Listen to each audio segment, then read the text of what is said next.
1900, a group of Greek divers pulled something out of the sea near the island of Antikythera. It looked like a lump of corroded bronze, unremarkable, almost trash. But when archaeologists cleaned it, they found gears. Precise, interlocking, mathematically perfect gears. Inside a device that was 2,000 years old. Scientists eventually concluded it was an astronomical calculator, capable of predicting solar eclipses, tracking planetary movement, and mapping the cosmos. The only problem? According to everything we knew about ancient technology, it shouldn't have existed for another 1,400 years. That one discovery rewrote history. And it wasn't found in a laboratory or a museum or a king's vault. It was sitting at the bottom of the ocean, in a place no one was supposed to find it. Today, we're going inside 5 of the most mysterious artifacts ever discovered in forbidden, remote, or forgotten corners of the earth. Places that shouldn't have secrets. Places that science still hasn't fully explained. Stay with me, because by the end of this video, you're going to question what you think you know about the ancient world. Let's start in 1938. A German archaeologist named Wilhelm König is sorting through a collection of artifacts at the National Museum of Iraq when he notices something odd. A small clay jar, about 14 centimeters tall, sealed with asphalt. Inside, a copper cylinder, and inside that, an iron rod. On its own, unremarkable. But König ran the numbers. When he filled the jar with an acidic liquid, grape juice, vinegar, even lemon water, the device produced immeasurable electric current, a working battery. 2,500 years before Alessandro Volta invented one. These jars, now called the Baghdad batteries, were found near Kujut Rabu, southeast of Baghdad, a site that, at the time of the discovery, was already restricted due to ongoing excavations tied to sensitive political territory. Most researchers weren't even granted access. Modern replicas of the device have produced between 0.8 and 2 volts of electricity. That's enough to electroplate thin layers of metal, a process we thought wasn't invented until the 1800s. Here's what makes it stranger. There are ancient Parthian artifacts in that same region with thin, even coatings of metal that cannot be explained by any other known ancient technique. Scientists still don't fully understand how ancient people would have known to build this. There are no written instructions, no diagrams, no mention of electricity in any surviving text from the period. So here's the question no one can answer. If they knew how to make electricity, what were they doing with it? If that wasn't surprising enough, in 1898, deep inside a tomb in Saqqara, Egypt, one of the most restricted archaeological zones on the planet, sealed for nearly 2 millennia, workers uncovered a small wooden figurine. It was 14 centimeters long, carved from sycamore wood, painted dark. At first, archaeologists cataloged it as a bird, a decorative piece.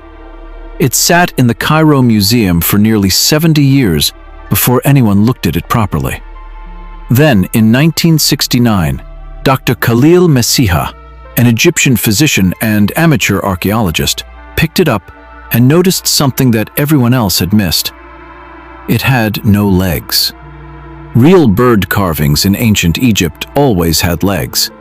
This one didn't. But it had something else, a perfectly vertical tail fin. Messiha immediately recognized the aerodynamic profile.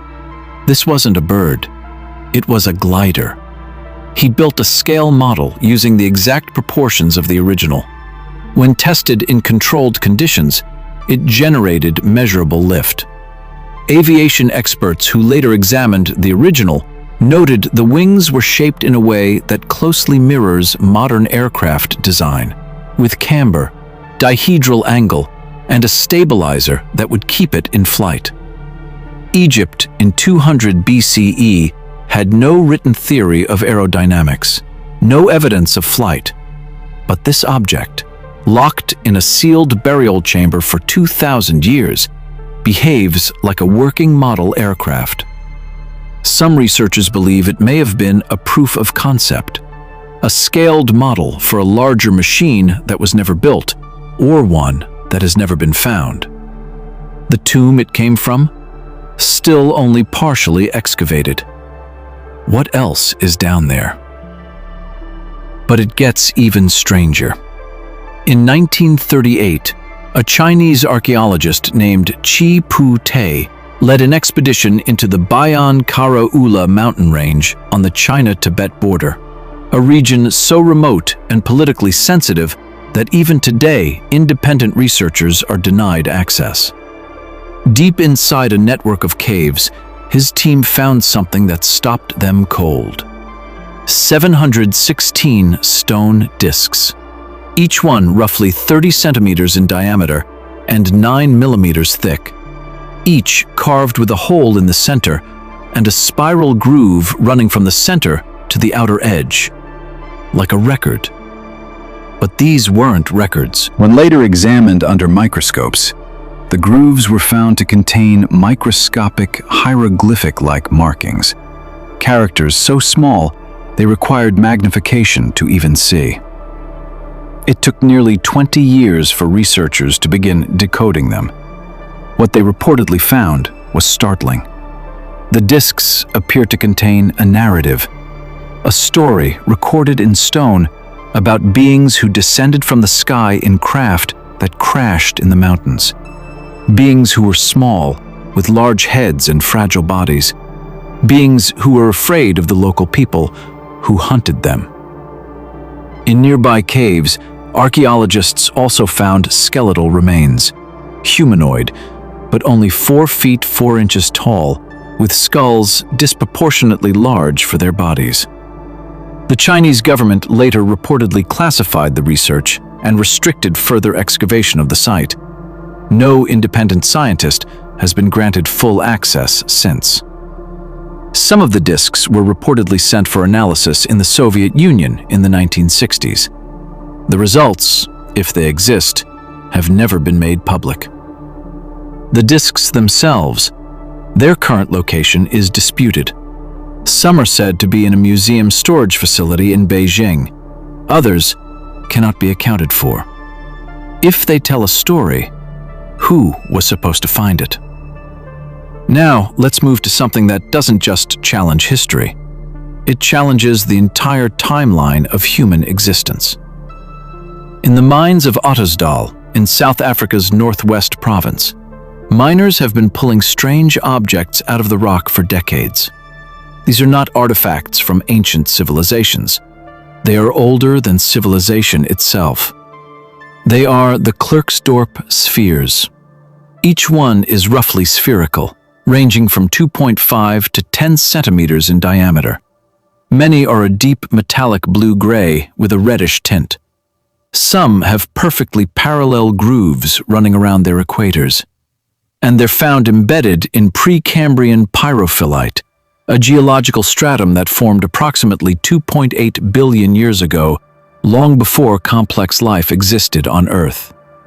Let that sink in. The rock that contains these objects is nearly 3 billion years old.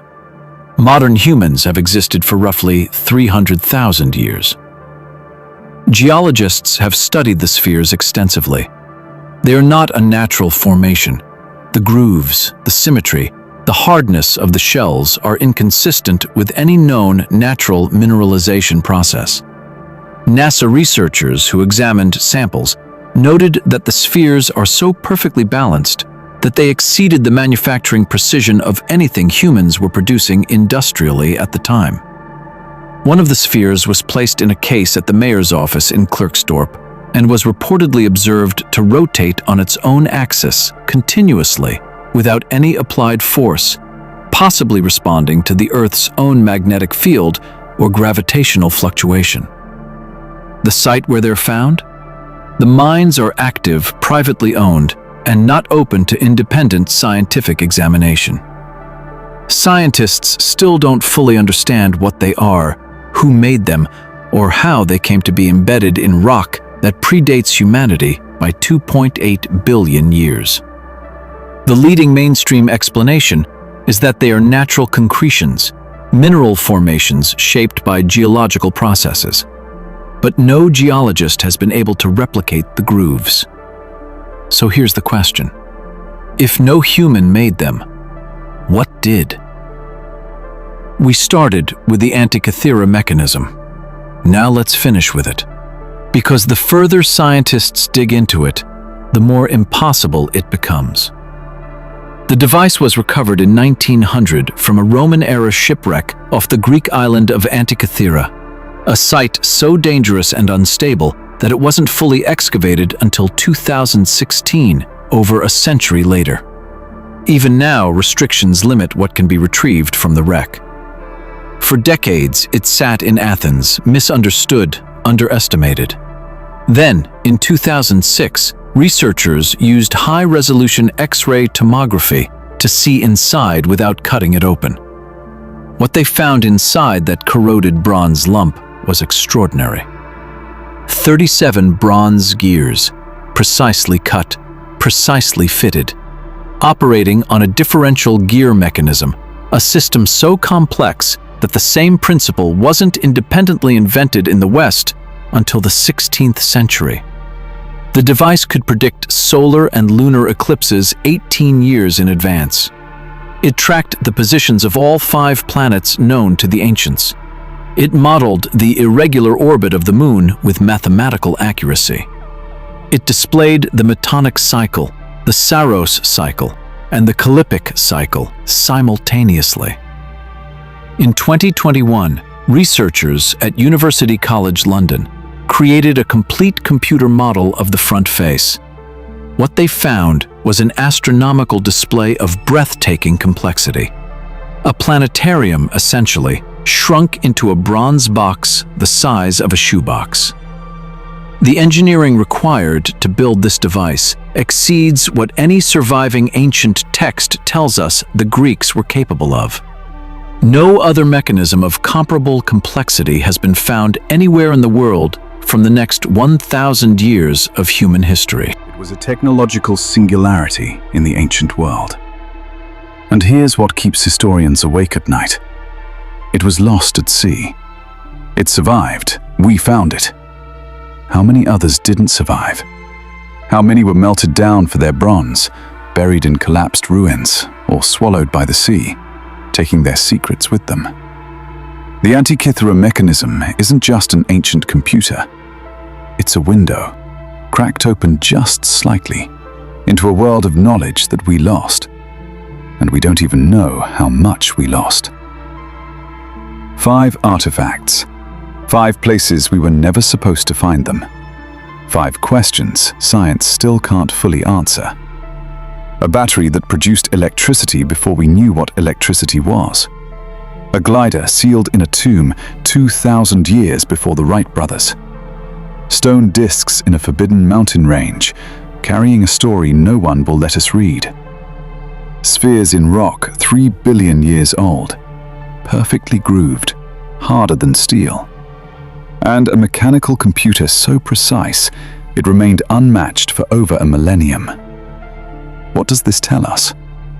It tells us that history is not a straight line. It is not a simple march from ignorance to knowledge, from primitive to advanced.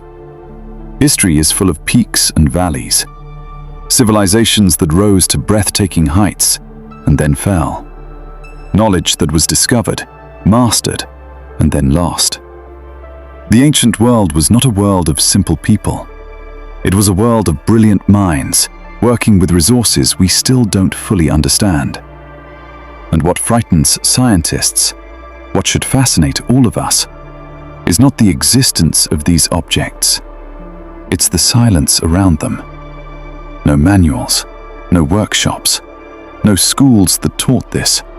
Just the objects themselves, sitting in forbidden places, waiting centuries to be found. Which means there's one thought you can't shake after watching this video. If these survived, what didn't? What knowledge was built, mastered, and lost before a single word was written about it? What are we still missing? The universe is older than we can imagine. The Earth is older than civilization by billions of years. And humanity, for all its progress, has only been writing things down for about 5,000 years. 5,000 years is nothing. It's a blink. And in that blink, look at what we've already forgotten. Strange epoch. The past is stranger than you think.